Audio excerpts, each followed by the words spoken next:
guys, Mitch here from Minifig Man Cave with a LEGO The Hobbit, The Battle of the Five Armies set review. This is set number 79015, Witch King Battle. The set contains 101 pieces and it retails for $15 US. So here's the main build of the set. It's just a little section of Dol Guldur, the abandoned fortress. First of all, it is pretty much modular, so it easily splits apart into two sections with the use of some Technic pins. You can see. So basically what we've got going on here is we've got this little tree, which is nice, but, I mean, very simple, but it looks pretty dead, which is nice, because, you know, it's just an old fortress. You can see we've got one of these spikes here, a little vine, another spike. You can see there's this part here with a stud. I'm just going to show you what that does. So basically, you can take a minifigure, for example, the Witch King, and stick him on there, and then you've got this little Technic axle in the back, which will, oops, let's put that back on, which will actually move him around. So, for example, let's say you have Elrond coming up here to attack him, he can just be like, boom, oops. No, he doesn't want to knock himself off, but let's say you have someone like down here trying to attack him. You can be like, this is harder to set up than I thought. And he can just be like attacking them like that. Of course, you gotta set things up right if you want to actually a certain way if you actually want it to want their blades to clash. But yeah, I think it's a nice play feature, you know, to have the minifigure turning. And then over here you've got, man, why do I keep breaking this? You've got this little catapult, actually. I just put the ammo off to the side, so the ammo is in the form of these little trans neon orange cylinder pieces, and there's a little bucket on the back that you just sort of place it in there, and then you hit this skeleton torso and it'll go flying, and you do get, again, two little cylinders. And what's nice about all these skeleton pieces scattered around the build is that if you just remove them all from where they are, whoops, I don't want to take apart the whole catapult. Sorry about that, guys. If you just take all the pieces off, and there is one back here where the Witch King is standing, or where that minifigure turning feature is, you can see if you take all these parts from around the set, you can see you have the ability to build a full skeleton, which is very nice that you can do that, because skeletons are nice to have, and I mean, it is pretty basic, but you know, so I'm not going to show it off in the minifigure portion of this review, but you know, and of course, obviously, if you want to easily be able to work the catapult, you need to put the skeleton torso back on there, because, you know, it's sort of the little button you press. But yeah, and then there's this little window down here, just because. But there is the build, so let's take a look at our minifig. So the first minifigure in the set, and of course the minifigure featured in the title of the set, is the Witch King of Angmar. Now, of course, this is not the more physical form, based off of the physical form you see in the Lord of the Rings trilogy, or, yeah. But, it's the more, like, spirit-type form that you see during The Hobbit, The Battle of the Five Armies, during the scene in which, off of which this set is based. But, anyway, so you can see he comes with a sword, of course. He's got this really cool new piece for his crown.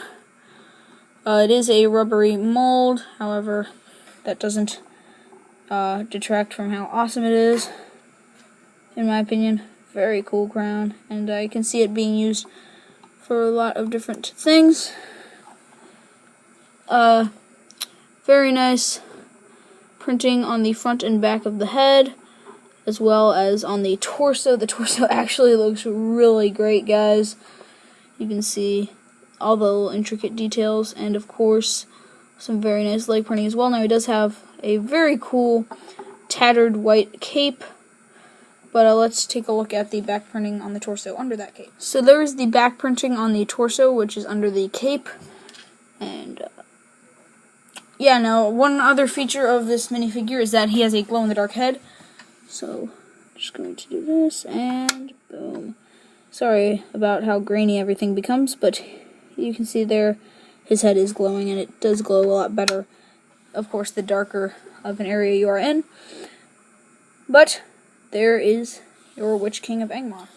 The next minifigure in the set is a new variant of Elrond. Very nice minifigure. You can see he's got the elven sword there. Very cool.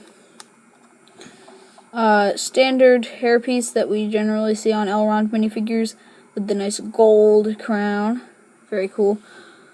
He does have a double-sided face, so on one side he's got this nice angry face, or stern face, and then on this other side he's got this more kind face. I'm actually gonna leave off the hairpiece. But yeah, you can see, removing the sword there, he's got some very nice printing on the torso, with the nice gold print there, and of course he does have gold arms, which is really cool. And the print continues down from the torso onto the legs very nicely. I really like the look of this minifigure, guys. And although his cape is coming up somewhat of more of a dark tan color on camera, it appears, it is actually more of an olive green. So yeah. So let's just take a look at the back detailing under the cape. So there is the back detailing. You can see it's just a continuation of his nice armored print from the front. But yeah, there is Lord Elrond. And the final minifigure in this set is Lady Galadriel.